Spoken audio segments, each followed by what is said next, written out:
Coffee Conversations, sponsored by Hampton Baptist Church in honor of Chester Brown. Chester Brown, we are glad that you were here. So good to see you.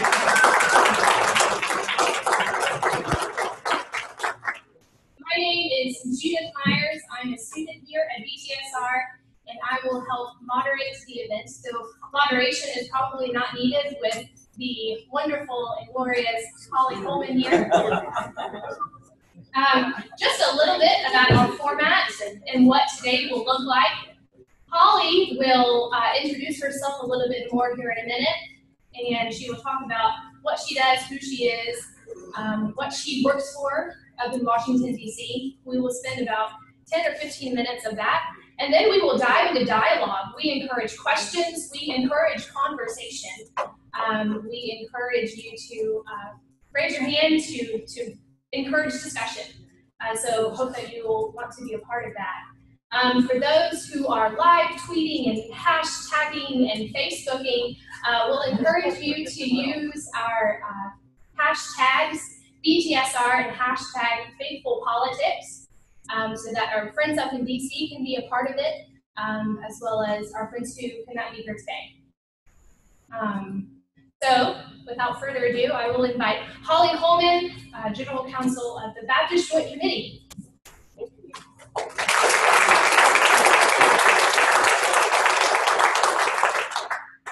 you.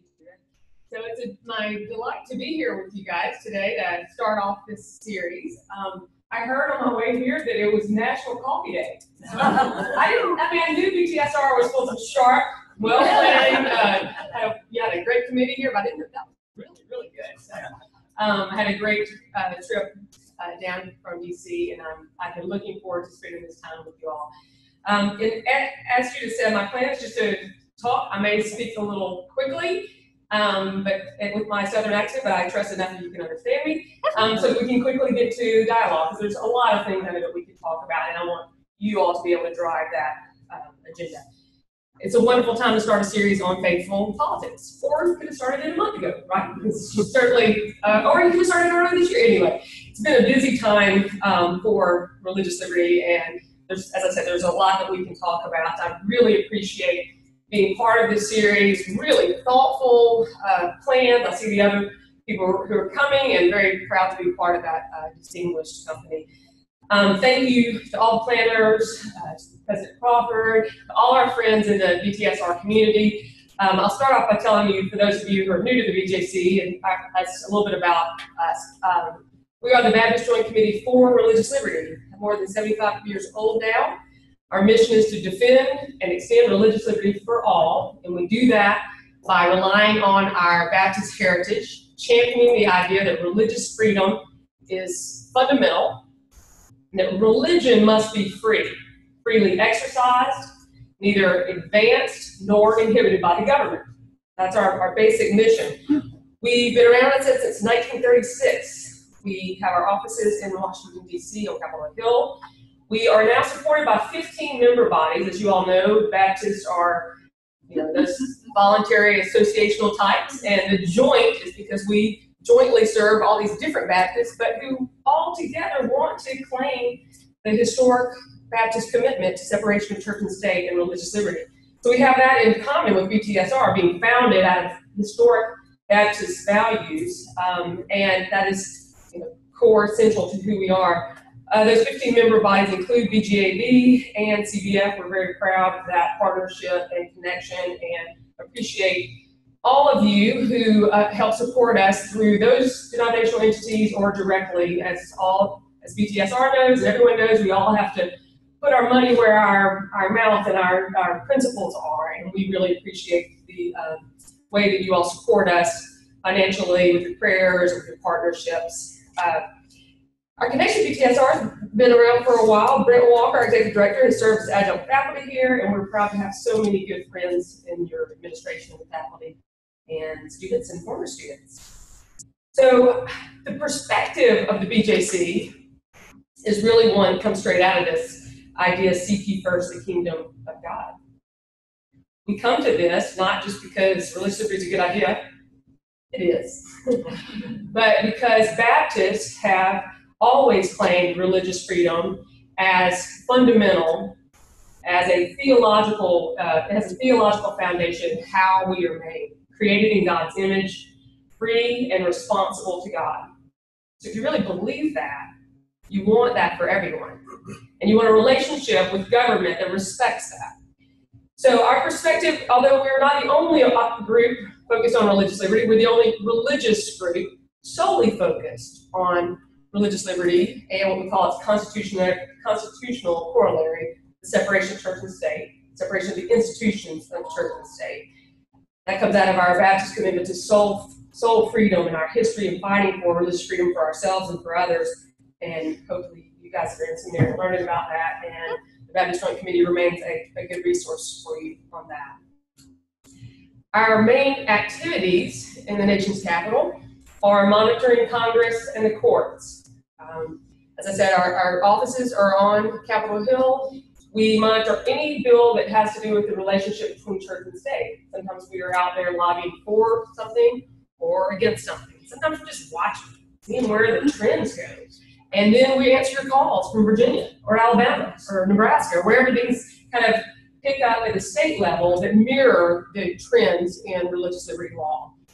We are active in the courts through a process called amicus briefs, and that is we get to lend our voice to the big constitutional cases that interpret the First Amendment. Congress shall make no law respecting an establishment of religion or prohibiting the free exercise thereof. Those beautiful, succinct words in the First Amendment are not really self-defining. So there's a lot of disputes that work their way up through the court system where we find out how much religious freedom we have. And so some of our work is following the court cases, writing about those, and being involved where we can. In addition, we care very much about education, and I think that's why many people want to make sure that we continue to exist and that it continues to be a historic Baptist voice for religious freedom. We want to be involved with our seminaries, universities, and colleges. We want to publish material and church resources, and I hope that you all take advantage of that, because we do it for you, hoping that we all can expand our voices. So if you are not already engaged with the BJC, I hope you'll go to the website. I brought some sign-up sheets. Sign up for the free monthly magazine, Report from the Capitol. The website has a daily blog. If you want to find out just how much church-state disputing there is going on, see every day. And educate yourself and help us educate you, your friends, your church, your greater community about the importance of religious freedom, and hopefully that the inspiration that comes from our Baptist forebears. It all reminds us how important it is, where we came from. We have challenges today, but they're not the challenges that we had historically. So my role is as general counsel. I am an attorney, been there now for 14 years, came out of private practice where I used to just be the hired gun for private businesses fighting. And that was fun. It's fun to fight. But it's more fun to fight for a principle every day that you care about. And to do it for an organization that demands honesty, integrity. Of course, we want to win the debate about religious liberty, bring people to our understanding, bring people together. But we do this in a place of politics, faithful politics. We're faithful to our mission. We are faithful to our Christian calling, remembering who we serve, who got us here. But we do that in a political world of compromise, world where we work in coalition with people to our far right and far left, to secular voices, sometimes voices that don't care about religion or don't like religion, been hurt by religion, as well as with many religious voices of a great variety of perspectives. So that's the background of who I am and who the BJC is and what we do. Do you think I have anything to do on a day-to-day basis? We have plenty to do, and there's a lot of things we could talk about. Because this is a time of coffee and conversation, I hope everybody has their coffee, and I want to open things up for conversation. I'll just tell you a few of the main things, I guess, that are on my mind, on the mind of the BJCs. As I said, that mission is broadly to defend and extend religious liberty, and to make sure that people know the Christian impetus behind why we do it. Our understanding of religion and its need to operate freely, and for faith communities to be engaged based upon their calling. That mission pushes us in everything we do, but a lot of what we do is responsive, responding to the culture and the conversation. You know, it's very difficult to be a small entity and influence the culture in a big way. Fortunately, we are connected to you, to other Baptist churches, to other Baptist seminaries and colleges and other voices, and that's what we want to do, is to bring our voices together to engage and respond to the threats to religious liberty and engage in the conversations as they come up. So we've had a few this year. We've had, with the election campaign starting, we've had, in the Republican debates with the wide field, I don't think I know how many of them have claimed to be running because God called them to be president. But I know there's more than one. So it tells you that, that's one thing that we think about, the relationship between religion and politics, and there are plenty of resources on our website about that specific issue. But election time always brings important conversations and questions. We fight for the institutional separation of church and state. That means the institutions of church and religion should be separate from the institutions of government. They're separately funded, they're separately regulated, they have different callings. Now, there are areas of cooperation. And then certainly we don't fight for keeping religion out of politics or out of the public sphere or out of influencing. That would be terrible. One of the reasons we fight for religious liberty is because we are called to use our religious principles in the public square. The BJC specifically on behalf of religious liberty, but many of you are called to be active in politics, fighting for justice, and we are part of that. That's where we come from. So we've got candidates talking about religion. Some of it is great. We're getting to know them. Some of it you think, what are we doing? Did they not go, they're claiming the Constitution, but as we know, some of them didn't know that Article 6 said there's no religious test for office. Opportunity, people. Let's talk about this. Let's do some reading. Let's talk about it. And it's not, I don't mean to make light of it. It's not always easy. There are hard cultural things behind that, misinformation, but let's use these opportunities to talk about our constitutional system that so beautifully protects religious liberty. What else is big? Last week, the Pope in D.C. talk about faith in public life. Don't tell me that the public square is devoid of religion and the atheists have taken over. And Holly, be quiet, that separation. We need room for Christians to talk. I think we have room for Christians to talk. It was a really interesting week in D.C. Britt got to go to some of the festivities. I enjoyed close-up time with the Pope from my big TV at home, which was nice, and the Capitol Police were glad I was out of the way. So it worked out well for everyone, but I was really happy to see mostly such beautiful messages of Christianity in public life. You know, how many weeks go by when you, as ministers and seminaries, turn on the TV and everything about faith is negative? You know, it's a hard time in ministry. So we enjoy being part of conversations in the larger Christian community, larger religious and civil society community to talk about faith and that crazy idea that politics, what did the Pope say? That politics was the art of coming together for the common good. That was amazing.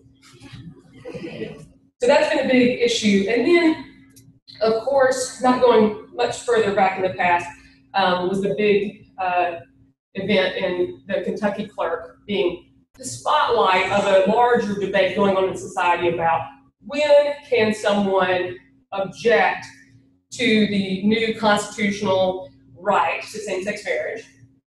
How is that going to affect people who have religious objections to marriage? And that's a much bigger question that goes all over the place, and we have spent a good deal of time kind of deciphering, identifying the real questions, throwing away the false questions, and trying to be helpful in those conversations. So those are the things that when I meet people, I went to my college homecoming last weekend.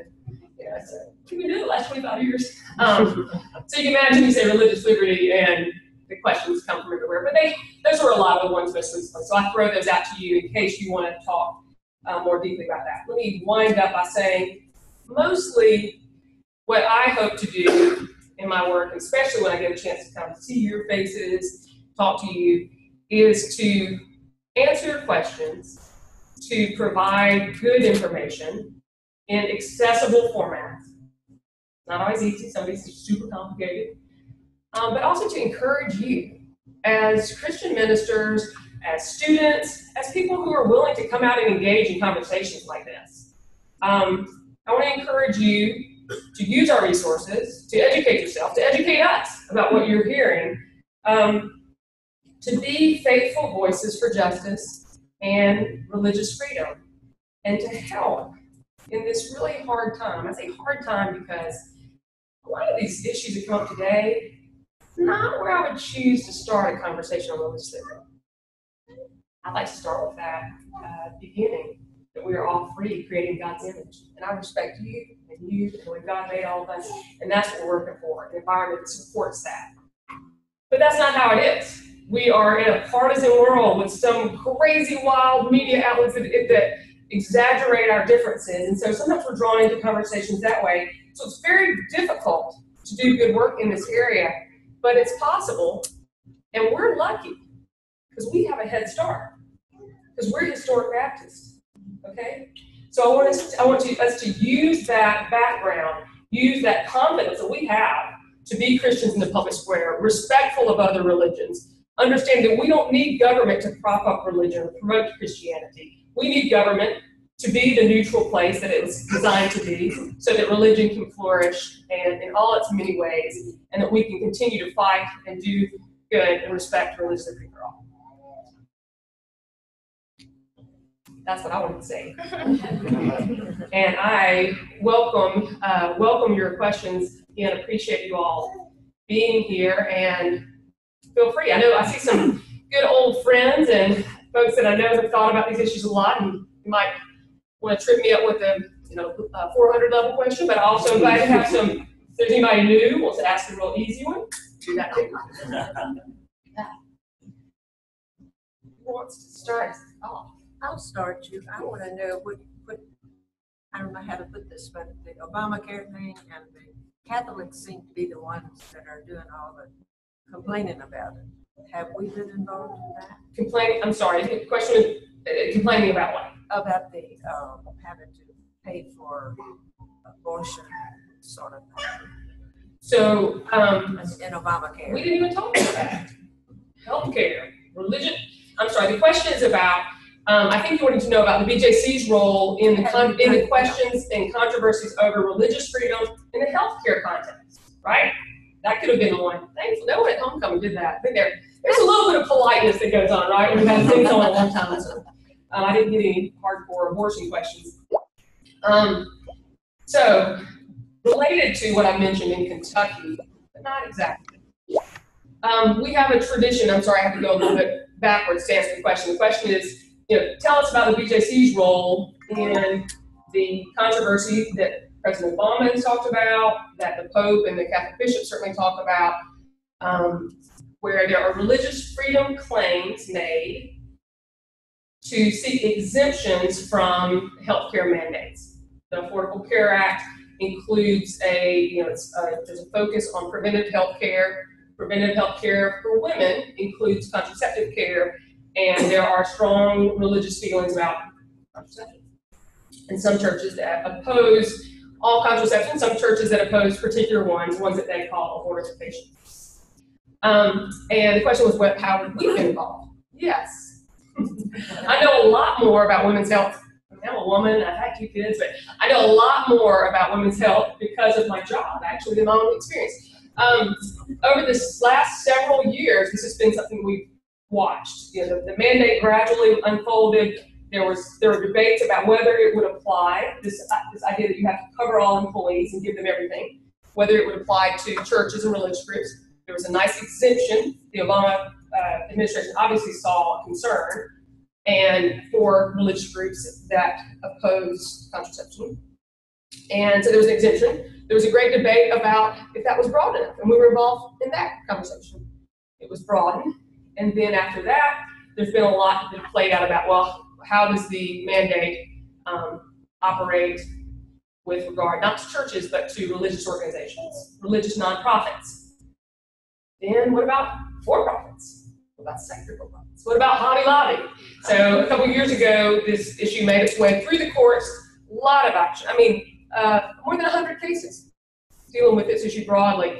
But the Supreme Court had a ruling on the Hobby Lobby case. Hobby Lobby being a craft store that is a secular for-profit company. It's designed as a corporation under state law, the way other for-profit companies are, but had religious leadership. The family who started it, clearly Christians who were very strong in their opposition to the mandate, how it applied to their employees, and they fought their way through the courts, relying on a federal statute called the Religious Freedom Restoration Act.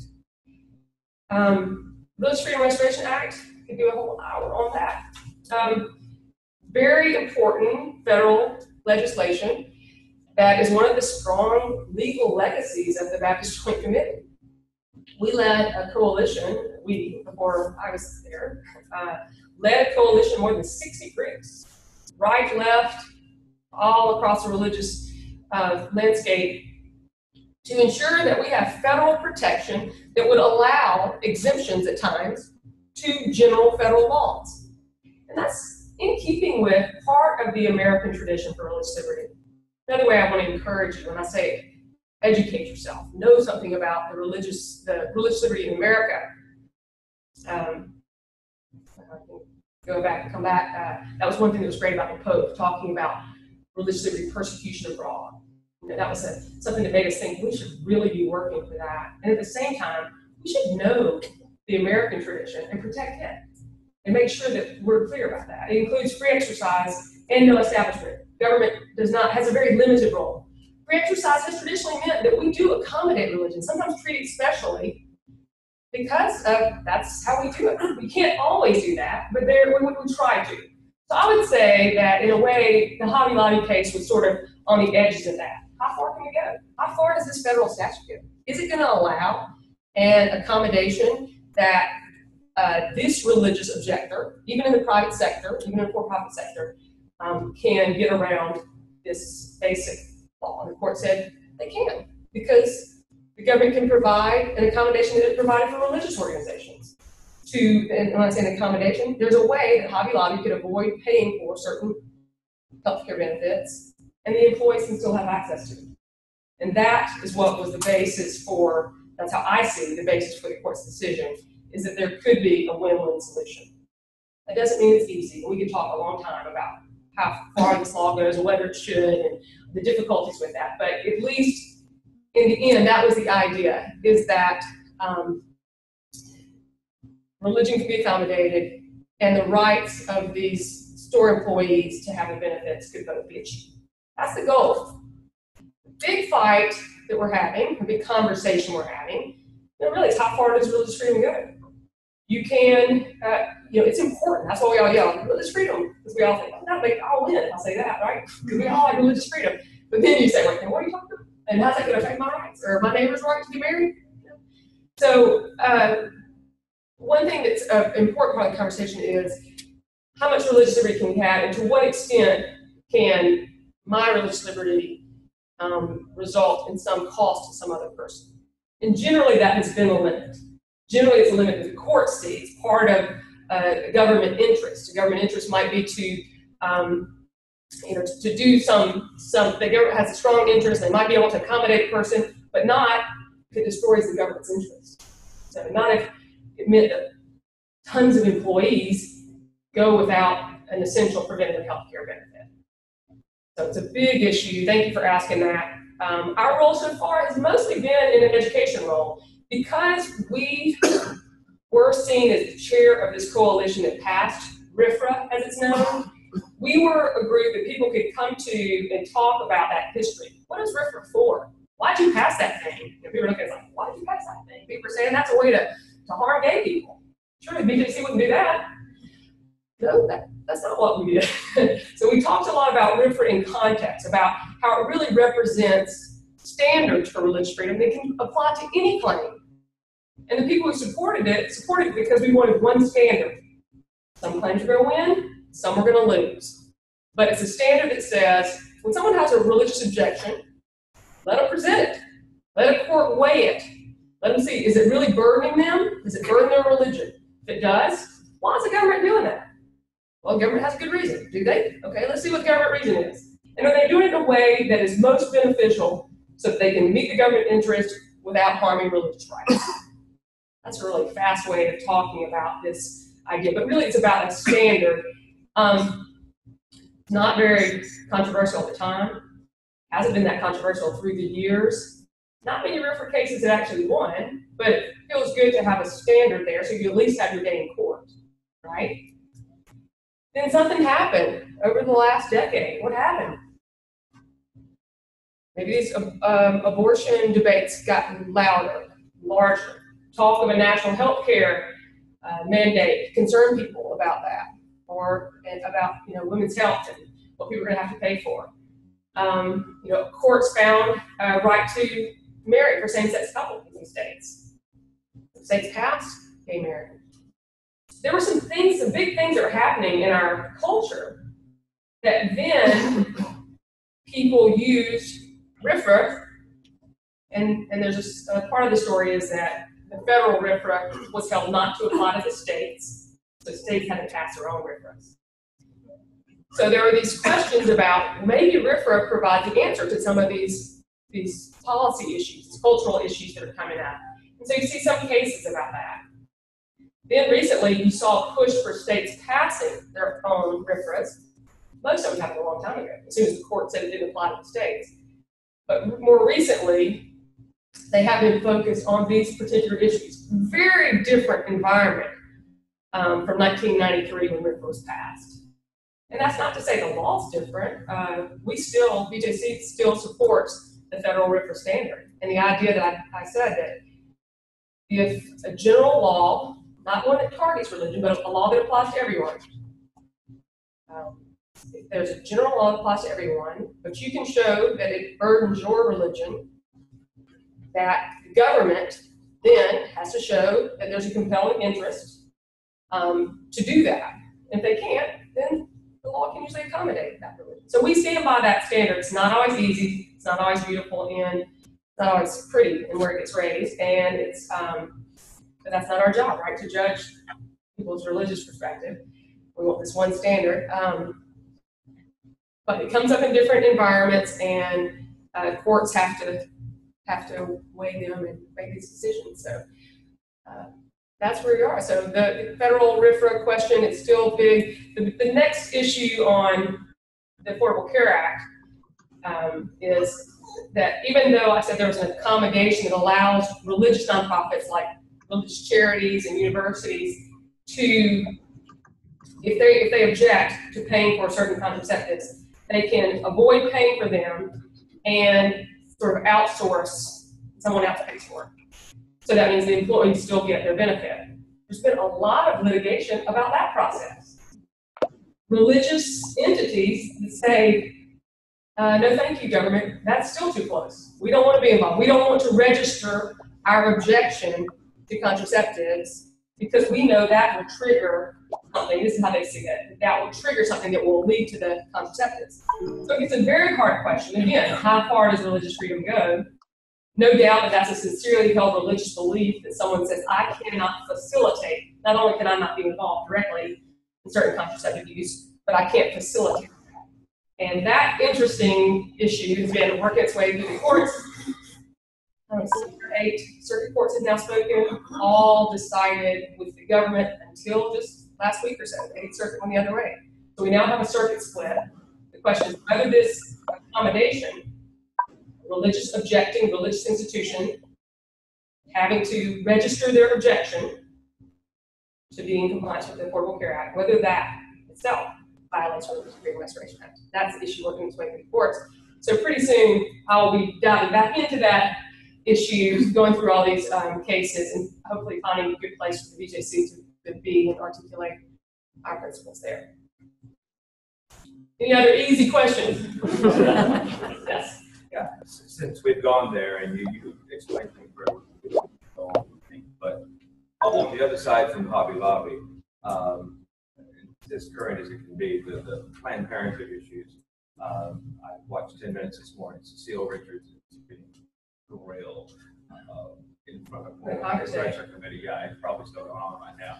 And of course, it's, there's all kinds of religious motivation for the opposition and maybe support. But does the BJC touch that in any way, or is that just it's a secular organization and it has all these issues, but not really religious liberty? I'm just curious. No, it's a good question, and often I'm sorry. The question was started talking about the difficult issues of healthcare and strong religious feelings about contraceptives, some of which we call abortifacients. Today's big issue is about Planned Parenthood and what funding relationship it has with the government. And the questioner was noting that obviously there's a lot of religious language and motivation in those conversations, and whether the BJC's been involved or not. And it used to be, I would say, 8 years ago when I'd be out talking, a lot of times people just want to know if you're working on what they're working on, and I hate to disappoint them and say, we have a singular mission. That's how you can keep 15 member bodies together.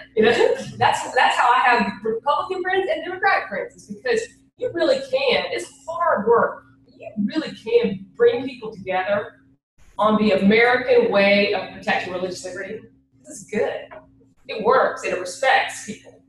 You can't bring that coalition together on issues of gay rights and abortion. And so I often just have to just point and say, we don't work on that.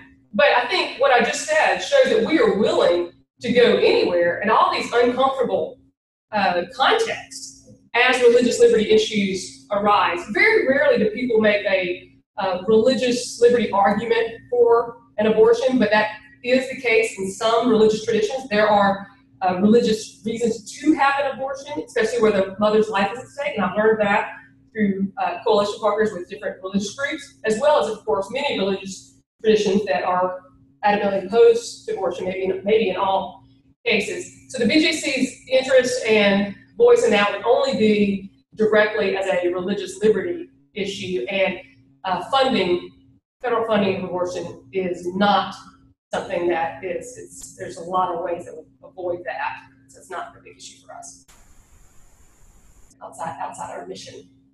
Anybody else? Yes. Obviously, many, if not most, of the issues in the public square are driven by deep moral values, which in turn are driven by religious commitments.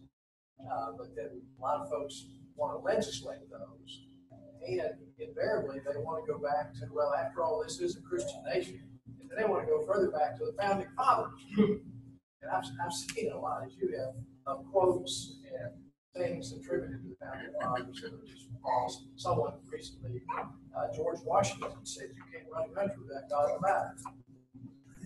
Sounds good. No evidence anywhere that George Washington ever said that. But how do you respond to that? So the question is you start with the assumption that in public debates about legislation and where we need to go as a society, what our politicians need to do, people are articulating moral values. I would agree. And you hear people say, just to see how I see it, people say you can't legislate morality. I've heard people that I trust say, what else do you legislate? Morality. So in a way, everything that we work for, reflects our values and our morals.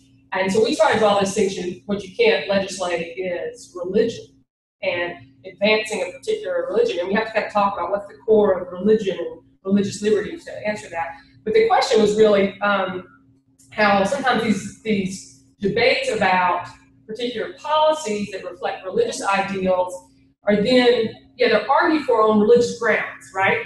So someone would argue for a change in law and say, the Bible tells me so, right? It's not very effective in our political environment.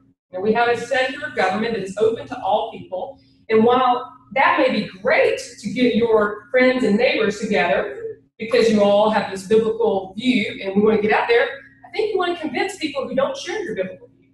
And so that's why I usually would advise, is why it's not that you need to keep quiet about your religion. That's something fine to talk about why you're drawn to this. But when we legislate, we're doing that on behalf of everyone, and that's that whole common good. I think it's important to also articulate non-religious values, religious values that a non-religious person can buy into. And that's usually how things happen. You noted that a lot of times people will go back to the founders and say, well, that's what, we had, the founders were all Christians and we have a Christian nation. And that's where they get too far. It was good when they're talking about how Christian the founders are, how proud we are of them, smart, God-fearing people they are. Of course, you can take issue with some of that. They weren't perfect, but once they say they established a Christian nation, you got some work to do, right? I was down in Mississippi recently, where I'm from, visiting my folks, and they were having got a school district down there that's had some litigation issues and can't seem to get out of them. And they were discussing one. It was about religious music in public schools, and there's an answer to that. Generally, it can be allowed if there's a secular educational purpose. It's not like you can't have any religion in schools in Mississippi.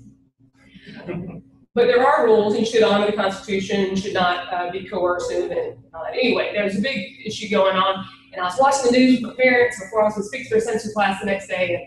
And here came after the debate, the news stories spoke pretty well. They were telling the facts. Like, it's good. And then a minister came on there. And he said, this country was founded on religious freedom. I was like, all right, come on, tell the people. And then he said, we were founded as a Christian nation. So, unfortunately, and sometimes people are just not speaking carefully. Sometimes they mean, look, we're a country of Christians. We value Christians, and it would be wrong to silence Christians. Christians have done so many good things, right, in our country. So maybe that's what they mean on the best days. But when they say it's a Christian nation and that Christianity should be legally preferred, they're wrong. And the historians, you can find some fights, you can find some disagreements, but I think the weight of authority would show that the founders knew about Christian countries. They knew about religious establishments. And we have an anti-establishment clause. And we have a no religious test for office. And it's pretty clear that they did not assume a Christian nation, meaning Christians were preferred legally. But thank you for responding when you get a chance to do that and engaging in conversation that, like I said, sometimes you have to do it very politely and with understanding they might mean something different. But usually if you keep talking, you can sometimes break through that. Yes? About 2 weeks ago, there was a Constitutional Institute at Mount Vernon to sort of start looking at some of these founding issues.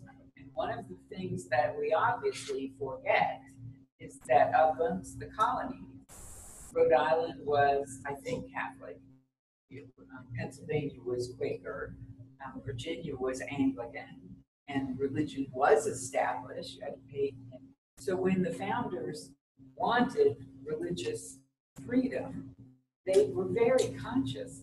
These were all Christian denominations. Europe was, entangled in fighting over all of that, but they clearly, they weren't saying you have to be Quaker, you have to be Catholic, you have to be Anglican, or even up in Massachusetts.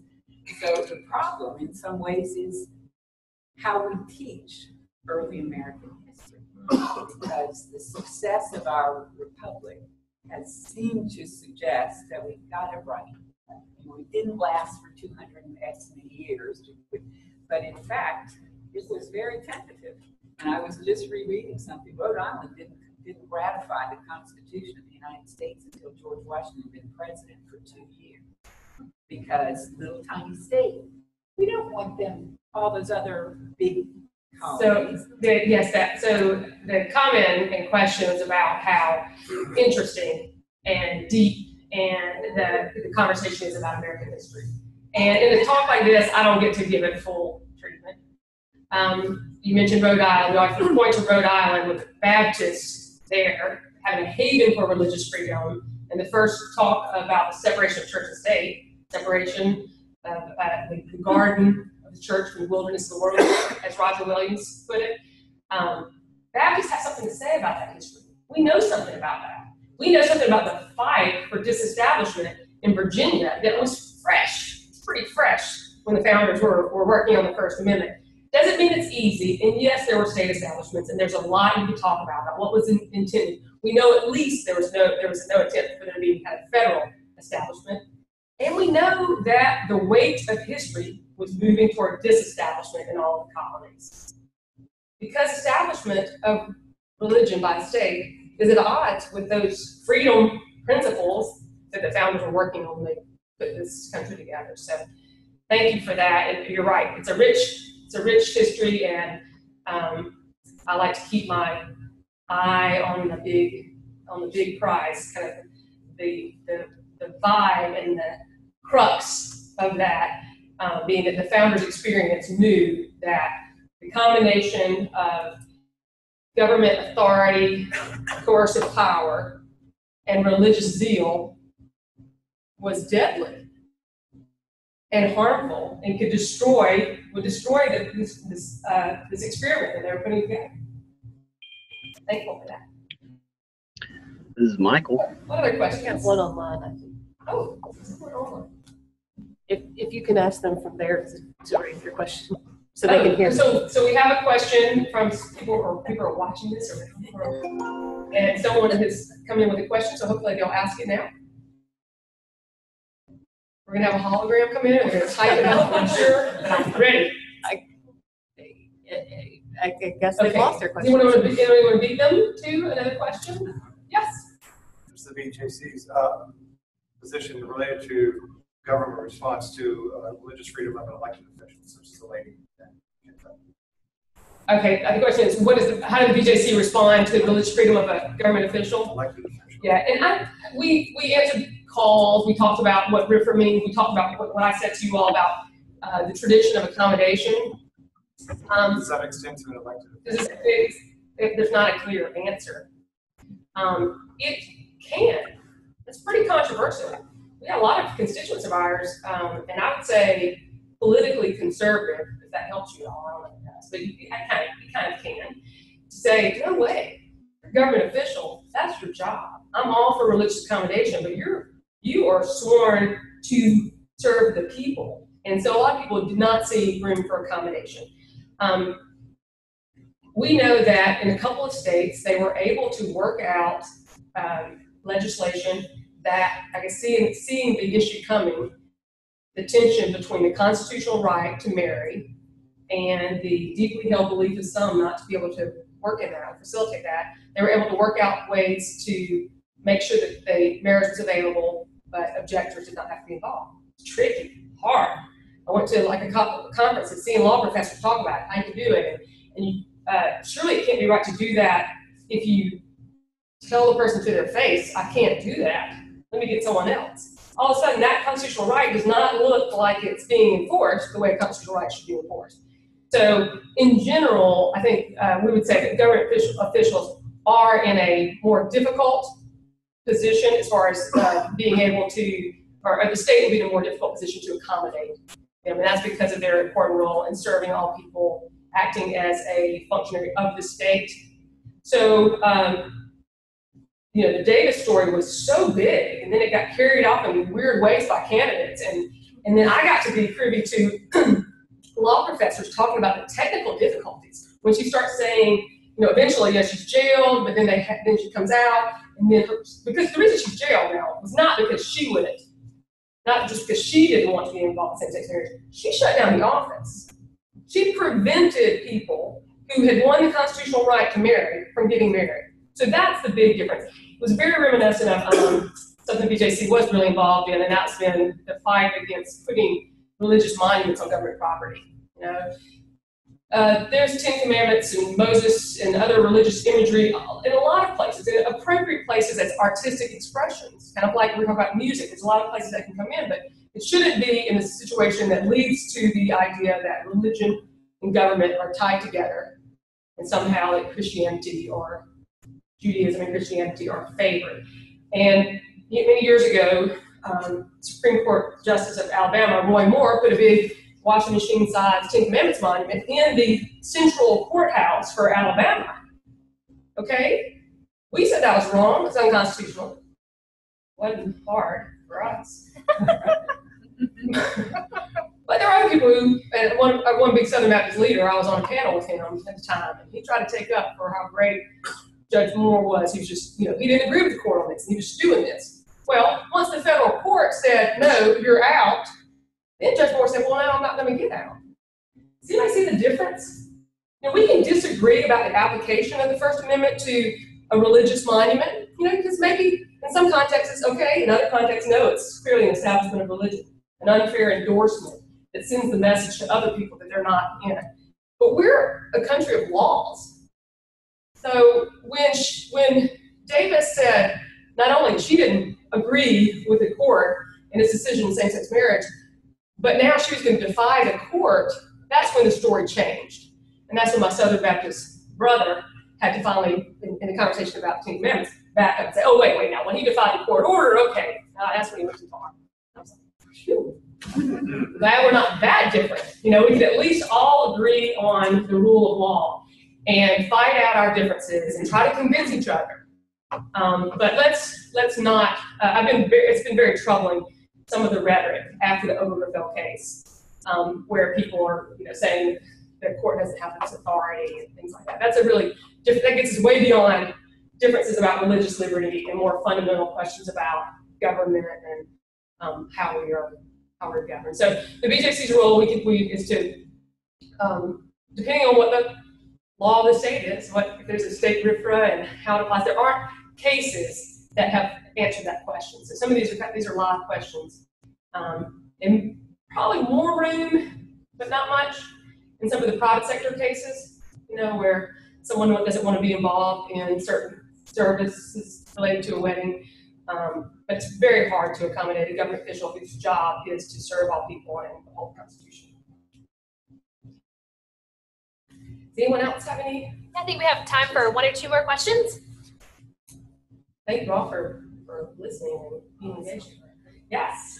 Take this too. Oh, okay. Ready? Sure. Yeah, I wanted to hear you talk a little bit more about your description of the government being neutral, but then also coming up against limits. So it seems like at some point neutrality has to give way, because you can't just say anybody, any kind of freedom anybody wants is protected. But could I hear you talk a little bit more about what those limits are? I think you used some language of government interest or state interest. So the question is about, I said that government should be neutral toward religion. There's a lot of that kind of neutrality language in a lot of Supreme Court decisions interpreting the First Amendment, but that might look different contexts, different people. And then you wanted to know, so what the limits are. When I say neutrality, what I mean is the government really should take no position. Other ways that people can talk about that, sometimes we talk about benevolent neutrality. And that's to honor all this fact that we do have a lot of religion in public life. And we have things like the motto, or under God and the pledge, all these I don't want to characterize it too much because they could have a whole other debate. They could be symbols or traditions or short references to religion in our history and society that are sometimes not seen as violations, that are not seen as violations of the establishment clause. So neutrality doesn't mean no religion, but it really does mean that we don't favor religion. People aren't treated differently because of their religion. Sort of the core of religious liberty, as I like to think about it, is the right to believe, the right to act on your beliefs and worship in assembly, the right to speak, talk about your religious values, to convert, seek conversion of others. And the government doesn't have much interest, shouldn't have much interest in stopping those things, right? But if those beliefs lead you to do something that is harmful to society, to children, to others, government does have strong interest.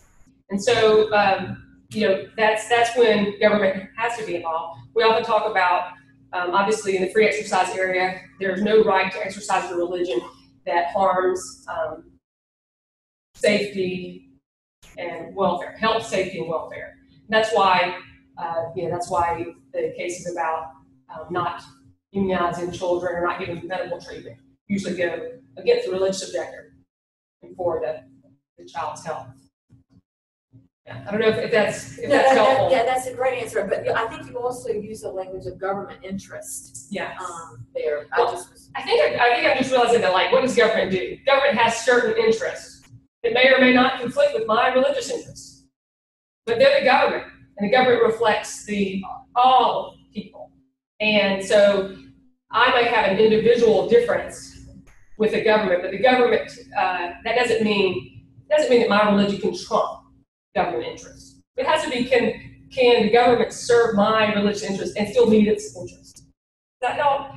Just like that was in the healthcare realm, the government interest is in providing healthcare benefits and preventative healthcare, because that keeps people from getting sick and in the house more. And hey, women should be treated the same as men, and their healthcare should be paid for the same as men. So those are the kind of government interests that were involved in the Affordable Act cases, and that's an interest that should not be able to be, blown up by wait a minute, that's not how I like to roll. Don't pay for women's health care. I don't need it. I mean, there has to be, and that's a flippant way of saying, because there's a lot of different ways that interest is articulated from a sincerely held religious belief that we can take seriously, but it doesn't automatically trump the government interest. And that's where the hard work is. Thank you. Yes. Okay, so are there venues that you see where civil discourse is going on about religious liberty? And I don't mean in the courts. Are there places where you hear or see, wow, there are people who are actually really trying to hear each other and trying to understand each other? I would like that as a nice parting positive. That's nice. On religion or religious liberty? Religious liberty. Okay, so the question is, since I get to work on this issue all the time, am I in places where I see civil conversation on religious liberty, and we get to engage in a civil discourse, because civil discourse is hard to find? And I can say, yes, I am really lucky to get to work in this area, as opposed to some other areas where maybe civil discourse is harder to find. Now, you don't always see it in the media releases, but the religious liberty community knows each other, the ones that operate in DC and the ones that are involved in the courts and in legislation. And there are a couple of really good venues. One is established by the National Council of Churches many, many years ago. And there are monthly meetings where we get together and talk. So I know people who I disagree with, and they know me, and we can kind of fight it out. There is civil discourse. And I think that's because all the practitioners in religious liberty really know, even if they might want to mislead you, depending on their perspective on some of these, they really know we're not founded as a Christian nation. They really know religious liberty is good for all, whether they are conservative evangelical Christians or diehard atheists or Orthodox Jews. We really know it's been good for them. And so there is a place for civil discourse and to kind of hold each other. We try to hold each other accountable a little bit. One example is there's been some BJC's involved in some different conversations and coalition building against some Islamophobia, to throw out another easy issue for the day. There's a lot of things. There's a lot of kind of fear mongering against Islam. A lot of problems. And so to get people who understand religious liberty to at least explain the concept and how it is for all. It's not going to answer everybody's fear and worry about Islam, but we can at least stand up for the basic standards for all people and stand together against the kind of rank misinformation and hostility. So thank you for that question. And that is, what a positive note to end on. Thank you guys for all of your time and attention and the work that you're doing here, the education you're giving and the education you're supporting, and for making this a really important part of the education. Thank you.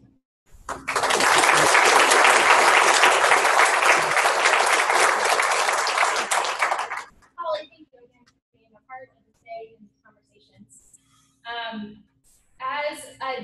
way to get involved. Reminder that there are some sheets located outside. Feel free to grab some report from the Capitol, sign up for some emails.